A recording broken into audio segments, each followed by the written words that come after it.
Kemarin kata Mas Ani, ngapain bikin garasi gede-gede, bisa aja kagak pernah ada, bisa aja jarang perpal. Ya nggak apa-apa, gue jadi penyewaan kan bisa. Mas kok nggak ada leher? Ya iyalah, orang gua gendut, emang lu. Mas Rian ngajarin aku jadi pengusaha bis dong. Ntar lu kalau udah punya modal, udah kuat buat pengadaan armada, berarti lu udah bener-bener niat, lu ketemu sama gua sharing. Tronton betul dah. Siapa yang nanya tronton? Mana? Mana orangnya? Mas Rian ke tempat sayur pakai telur. Iya. Soalnya enak boy, lu makan ke tempat sayur ya, terus telurnya itu kuningnya lu bejek-bejek, terus lu campurin sama kuahnya gitu, enak banget boy. Yang putihnya kasihin orang aja. Kuningnya itu lu pecahin, terus lu udek-udek sama kuah lontong sayurnya, wah imba banget rasanya. Duh. Mas garasi baru, rencana dekorasi temanya apa? Kagak ada. Dekorasi apaan? Mau kawinan pakai dekor. Bener mas, kalau saya sambal telur saya becek, enak ya. Bubur ayam, telur puyuh, yo bener. Gue tim bubur ayam yang diudek kalau makan. Gue udek rata, kerupuknya gue rendem di di buburnya, gue kecapin, gue jadi lapar ya, lu wah rese emang kalian ya. Ini ada bubur ayam enak nggak di Solo ya? Terakhir karaokean mau? Nggak mau. Boy, gue dari kecil sampai sekarang nginjek karaokean nggak pernah. Pengen benernya, cuma nggak berani. Gue serem ada yang ngeliat, itu aja. Karena kesannya image-nya buruk boy. Di Kudus Pati karaokean itu pasti identik sama alkohol dan juga wanita gitu. Ntar kalau gue masuk ke situ, ntar karyawan gue yang tahu, jadi nalosan sama mereka kan. Alah Mas Rian masuk karaokean, masa kita enggak? Begitu gimana coba? Mas kenapa garasi habis bangga di-repaint garasi sendiri? Mas, di-repaint sendiri gitu loh. Cuman kalau emang nggak cukup kan, nggak saking banyaknya ya dioper lah. Kalau kita nungguin kita sendiri ngantri, mau berapa bulan kelarnya? Assalamualaikum mas, minta doanya semoga hari ini gacor. Amin mas, mudah-mudahan rezekinya lancar, diberikan kelancaran oleh Allah Subhanahu Wa Taala. Jangan lupa, kita tuh tugas kita cuma ikhtiar dan berusaha boy. Rezeki itu hak prerogatifnya Allah. Jadi kalau pengen rezeki lu lancar, ya lu deketin yang ngasih rezeki. Yang ngasih rezeki bukan manusia, bukan tenaga kita, bukan usaha kita, bukan Allah. Ular telentang di pohon aja dikasih rezeki sama Allah, apalagi manusia. Bisnis buat anak muda mas, bisnis buat anak muda sama orang tua sama aja mas. Yang pertama modal, yang kedua tentukan passion. Passion itu apa?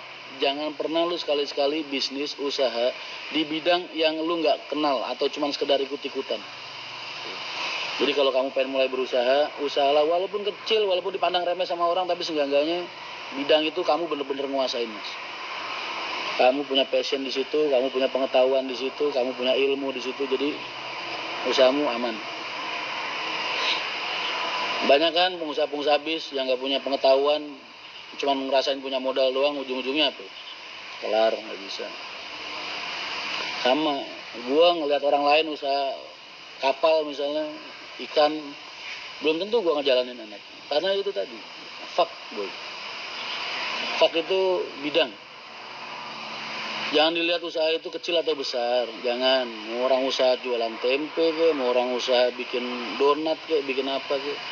Selagi lu ngejalaninnya, lu tahu caranya, lu tahu dunianya, lu tahu ngolahnya, lu tahu tentang segala hal tentang usaha yang lu jalanin, lu bakal menikmatin banget usaha lu.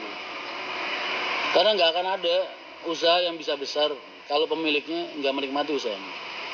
Menikmati itu bukan duitnya, tapi menikmati proses. Jadi orang-orang zaman sekarang kalau usaha ya ngandelin modal gede, duit banyak, terus ngeliatin orang lain jalan, oh kayaknya ngeliatin ini kok sukses ya, ikut-ikutan. Itu yang salah. Lah gue dari umur SD aja udah di jalanan kan, nemenin bokap nyupir angkot hampir tiap malam boy. Bokap dulu kalau nyupir angkot ya, itu gue nemenin di sebelahnya. Ntar kalau ada penumpangnya, gue di kaki penumpang, lu tau nggak kalau angkutan kota depannya kan, depan kaki penumpang ada gendongan tuh. Nah, gue ngeringkuk di situ gue kalau lagi penuh penumpangnya. Dari kecil nemenin bapak narik. Dan begitu gede Pak Haji jadi calo di terminal, gue dari terminal nemenin Pak Haji juga. Jadi gue cinta sama transportasi ini, usaha transportasi ini emang bener-bener cinta gitu. Suka. Udah dunia gue lah.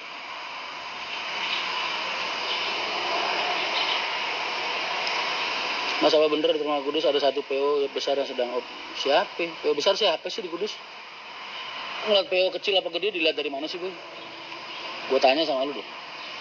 Lu ngelihat PO gede sama PO kecil tuh dari mana? Skalanya apa gitu?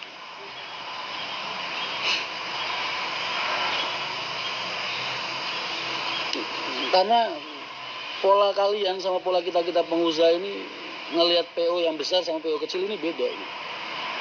Sudut pandang kalian beda sama kita gitu. Makanya nggak bisa ditanyain. Lu tanya sama gue pasti otak lu nggak bakal nerima gitu. Ibaratnya begitu.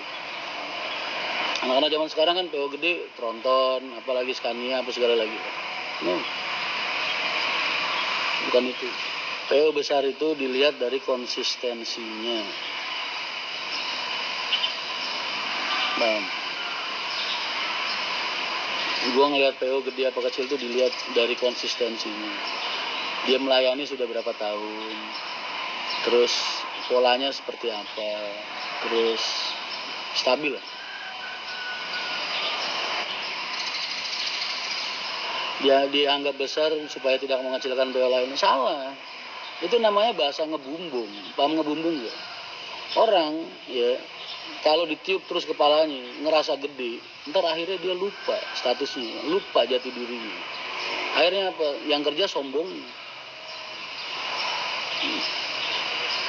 Banyak orang dipuja-puja, akhirnya lengah, ya kan?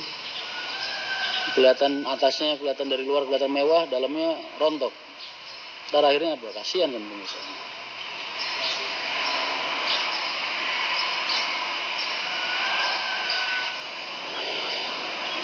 Sentrum Purwodadi. Sentrum itu kisah buruk. Sentrum itu tragedi buruk.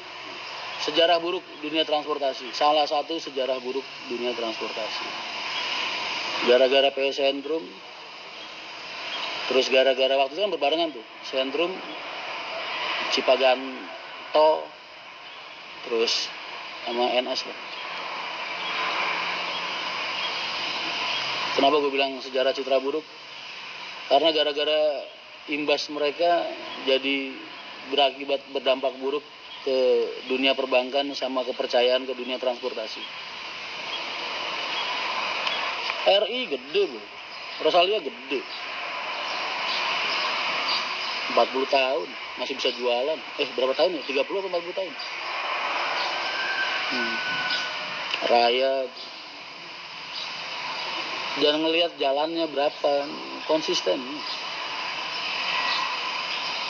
Besar penumpang kosong berani jalan. Kan tadi gue udah bilang. Ya itu tadi itu salah satu bentuk kalau orang dipuji-puji terus akhirnya ngerasa gengsinya gede. Akhirnya bergerak, berusaha udah nggak realistis lagi. Mikirin gengsinya usaha. Lama-lama duitnya tabungannya di rumah sebanyak apapun habis tuh.